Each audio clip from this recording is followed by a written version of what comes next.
안녕하십니까. 방금 소개받은 한국무역협회 통상연구실장을 맡고 있는 장상식입니다. 이렇게 많이 바쁘신데도 이렇게 많은 분 참석해 주셔서 감사드리고요. 앞에서 이렇게 좋은 말씀도 많으셨고 해서 중복되는 말씀은 가급적 간단하게 말씀을 드리고, 좀 앞에서 말씀하시지 않은 분야에 대해서만 이렇게 제가 말씀을 드리도록 하겠습니다. 콜롬비아 입장에서 한번 말씀을 좀 드려보고 싶은데요. 한국도 지금 약 한 53개국, 54개국 정도와 FTA를 맺었지만 콜롬비아도 많은 국가와 FTA를 체결했습니다. 보시게 되면 미국과 EU, 저희도 미국과 EU랑 체결했는데요. 콜롬비아도 미국과 EU, 메르코소르 등 지금 한국을 포함할 경우에는 11건 정도, 국가로는 47개국 정도 이렇게 체결이 됐고요. 아까 처음에 말씀드리다시피 이번이 콜롬비아가 아시아국가 처음으로 체결한 나라가 한국이 되겠습니다. 콜롬비아가 이제 얼마나 큰 시장인지를 이제 간략하게 말씀을 드리면 인구로는 중남미에서 세 번째입니다. 그 다음에 GDP로는 멕시코, 브라질, 아르헨티나 그런 큰 나라 다음으로 이렇게 네 번째가 되겠고요. 또 이 다음 페이지에 나오겠지만 또 1인당 GDP는 또 이렇게 다섯 번째가 되겠습니다. 그 다음에 이제 콜롬비아의 가장 큰 장점은 경제활동 인구 비율이 높기 때문에 한국이랑 달리 이렇게 젊은 그 다음에 이렇게 생산에 종사하는 그런 인구 비율이 굉장히 높다는 것이 큰 특징이 되겠습니다. 아까 이제 폐사와 가치 때문에 1인당 GDP가 좀 왔다 갔다 하긴 하는데요. 지금 지속적으로 3에서 4% 정도 이렇게 경제가 성장을 하고 있고요. 특히 최근에 유가가 약세가 돼서 콜롬비아 경제에 약간의 부담이 되고 있긴 하지만 향후에 유가 회복이 가시화될 경우에는 더욱더 큰 경제 성장이 예상이 되고요. 특히 이 소비 부분이 많이 지금 높은 성장을 하고 있습니다. 그래서 지금 외국 자료를 보게 되면 2017년에는 가계 부분에, 민간 가계 부분의 소비가 2억 달러를 넘을 정도로 그렇게 크게 성장을 하고 있는 그런 나라가 되겠습니다. 지금 한국은 콜롬비아가 수입하는 나라 기준으로는 9번째 해당이 되고요. 수입시장 점유율은 2% 정도를 차지하고 있습니다. 지금 콜롬비아가 수입을 주로 하는 나라를 보게 되면 1위가 미국이고요. 2위가 중국, 3위가 멕시코, 4위 독일, 5위 브라질이 되겠는데요. 이 상위 5개 나라 중에 중국을 제외한 4개 나라와 이미 FTA가 모두 발효가 되고 있고요. 그다음에 저희를 제외했을 때 7위 정도에 해당하는 일본과는 지금 FTA 협상을 진행 중이고 중국은 정확하진 않지만 제가 알기로는 중국이 콜롬비아에 빨리 FTA를 협상을 개시하자라는 그런 의사를 전달한 것으로 알고 있습니다. 그만큼 저희가 일본과 중국에 비해서 먼저 FTA를 체결했다는 데 큰 의의가 있다고 이렇게 말씀드릴 수 있겠습니다. 유망 품목을 먼저 말씀드리기 전에요. 지금 이제 아까 저희 선업부 과장님께서 즉시 철폐 품목이 4,300여 개 정도로 해서 비교적 높다라고 말씀을 했는데 즉시 철폐 품목이 높은 것뿐만이 아니라 통상 다른 나라와 FTA 체결을 했을 경우에 즉시 철폐 품목 중에는 기존의 관세가 0%인 기존의 무관세 품목도 즉시 철폐가 됐기 때문에 실질적인 의미가 없는 경우가 있는데요. 콜롬비아하고 한국하고 FTA 같은 경우에는 이 4,390개라는 즉시 철폐 품목 중에 기존에 관세가 있는 품목이 많습니다. 그래서 전체적으로 보면은 그러니까 즉시 철폐하고 10년 철폐하고 모든 그런 이제 저희가 관세 철폐 품목 중에서 57% 정도가 이제 유관세 품목이어서 관세가 철폐되는 스케줄이 되기 때문에 꽤 높은 품목이고요.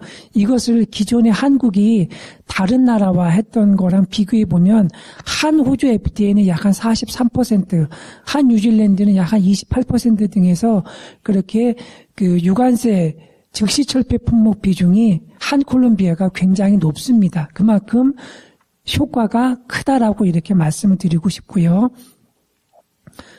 그다음에 아까 이제 선업부 과장님께서 말씀하신 바와 같이 관세 철폐가 되려면은 처음에 관세를 이제 어떻게 설정을 기준이 되는 관세를 정하고 거기에서부터 관세를 차근차근 인하해 나가야 되는데요. 저희랑 콜롬비아랑 관세를 관세 인하 협상하는 과정에서 콜롬비아가 전 세계에 적용하는 관세가 좀 낮아졌습니다. 그래서 저희가 일부 품목은 관세 인하를 하더라도 MFN 관세보다 좀 높아지기 때문에 그 부분은 MFN에서 마이너스 0.5를 하는 그런 프로그램이 저희가 마련이 됐습니다. 그래서 그런 부분들은 이게 보완이 됐기 때문에 관세 인하 프로그램이 어느 정도 실효성을 거두고 있다고 이렇게 말씀을 드릴 수 있겠습니다. 그 다음에 이제 품목별로는 합성 수지는 아까 저희 산업부 과장님께서 말씀하셨기 때문에 간단하게 말씀을 드리면 특히 합성 수지는 즉시 철폐가 되겠고요. 타이어, 철강, 자동차 부품 같은 경우에는 5년, 승용차는 10년간 철폐가 되겠습니다. 그래서 이제 승용차 같은 경우에는 저희가 좀 뒤에서 말씀드리겠지만 점유율이 좀 하락을 했었는데 앞으로 좀 이제 만회가 될 것 같고요. 타이어하고 자동차 부품도 비교적 5년 내에 이른 기간 내 관세가 철폐가 되기 때문에 가격 경쟁력 제고나 현지 시장 점유율 만회가 가능할 것 같습니다. 승용차를 먼저 말씀을 드리게 되면 지금 그래프에서 보시게 되면은 저희가 가운데 노란색으로 보이는 부분이 한국입니다. 한국이 2011년에는 17.7% 정도의 시장 점유율을 차지했는데 2015년에는 12.3%로 좀 줄었죠.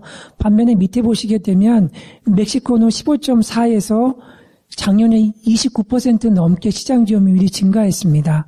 그다음에 미국도 3.7에서 9.0.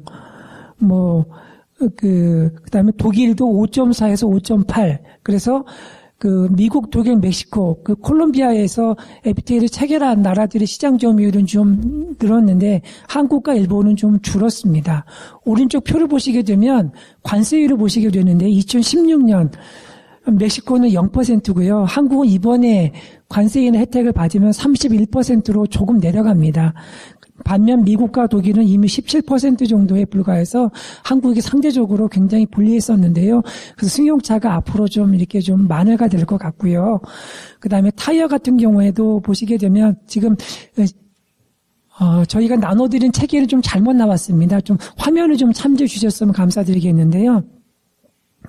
그래서 지금 한국의 시장 점유율이 노란색인데 6%에서 7% 정도로 이렇게 한 자리 수치에 불과합니다. 그런데 여기 보시게 되면 다른 나라들 브라질이나 중국이나 일본은 저 두 자리대에서 저희가 좀 점유율 격차가 좀 컸었는데 앞으로는 여기에 좀 만회가 되지 않을까 싶어서 이런 부분들도 좀 유망 품목으로 말씀드릴 수가 있겠습니다. 세 번째 저희가 말씀드리고 싶은 것이 식품인데요. 지금 콜롬비아 같은 경우에는 여성 경제 활동이 늘어나고 청년층이 늘어나면서 건강에 대한 관심이 좀 늘어나서 한국 식품 중에는 홍삼이라든지 알로에 같은 그런 음료에 대한 그런 선호도가 좀 높은데요. 이런 품목들이 대부분 즉시 철폐 품목이 해당이 되겠습니다. 그래서 이런 품목들이 앞으로 좀 늘어날 것 같고 지금 콜롬비아의 식료품비 지출 규모를 보시게 되면 매년 연평균 한 9% 정도로 이렇게 빠르게 성장하고 있습니다. 그래서 이런 품목도 저희가 좀 유망할 것 같습니다. 네 번째 말씀드리고 싶은 품목이 의료기기인데요. 지금 콜롬비아의 1인당 의료비 지출은 연평균 약 한 15% 정도 이렇게 증가하고 있습니다. 그러면서 이제 의료기기는 수입에 의존하는 경우가 많이 있습니다. 그래서 이제 시장 규모를 보시게 되면 의료용품이나 그다음에 치과 관련된 정형 보철, 영상 진단 기기 이런 품목들에 관해서 시장 규모가 좀 커지고 있는데 이런 부분들이 어느 정도 한국이 경쟁력을 보유하고 있습니다. 그래서 이런 부분에서 한국이 좀 유망한 진출이 좀 예상이 되고요. 그래서 이제 말씀드리고 싶은 거는 이제 진출 사례인데요. 휴대용 자동 세동기입니다. 그래서 이런 것들이 한국이 가격 경쟁력도 우수하고 콜롬비아에서 인정을 받고 있는 그런 품목이 되겠고요. 그다음에 이제 즉시 철폐되는 품목도 일부 있기 때문에 이런 부분들에 좀 효과가 있을 것 같습니다. 그리고 이제 자료에는 없는데 저희가 저희 무역협회에서 낸 자료에 보시게 되면 오늘 저희가 자료가 나오게 되는데요. 저희가 이제 여기 오신 분들 중에는 콜롬비아에서 좋은 상품을 수입을 원하시는 분들도 많이 오신 것 같아서 제가 간단하게 설명을 좀 드리고 싶은데요. 저희가 피니아주 콜롬비아 대사님하고 저희가 서면으로 저희가 좀 질문을 좀 드렸습니다. 그래서 저희가 여쭤본 게 한국의 어떤 상품의 수출을 많이 기대하시냐고 좀 저희가 여쭤봤더니 콜롬비아 대사님께서는 커피나 원유, 광물 같은 것들이 경쟁력이 있고요. 그다음에 코코아, 그다음에 과일, 가죽 제품에 대해서 한국 수출을 좀 늘리고 싶다. 이런 말씀을 좀 하셨고, 그다음에 한국의 수입업체한테 좀 하시고 싶은 말씀이 어떤 게 있냐라고 저희가 여쭤봤더니 망고, 아보카도, 퀴노아, 아마존 과일, 피타야, 골든베리 이런 것들에 대해서 한국 수입업체가 수입을 했을 경우에 한국 소비자한테 좋은 서비스가 될 것이다. 이런 말씀을 좀 하셨고요.